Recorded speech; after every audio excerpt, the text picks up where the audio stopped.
Ating mga di naniniwala, may nagsabing di ko kaya, pero Guys, magluluto tayo ngayon ng pansit di Cebu. Yan guys, pansit canton, sutanghon. Pipilitin ko makuha ang pangarap ko. Yan guys, ano yan? Para ako ay bumito. Yan. Ang sarap Tapos na yung mabuhay sa mundo ito. pagkasaw Habang guys, ginagawa ko bawang, lang ang sibuyas, gusto. ulo, Pipilitin ko makuha ang carrots, saka pangarap ko. bell pepper, Wala at nang saka dahilan para chicharon. ako ay huminto. Nakaplano See ko you palagi, guys. di pwede pabara-bara. Taste, first taste ng niluto natin ni guys na pansit di Cebu.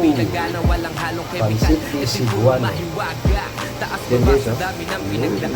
Luto na guys. Yan. Ingredients yan guys, bawang, sibuyas, bell pepper, carrots, chicharon, at saka repolyo. Yan guys, pansit di Cebuano. See you guys sa kainan.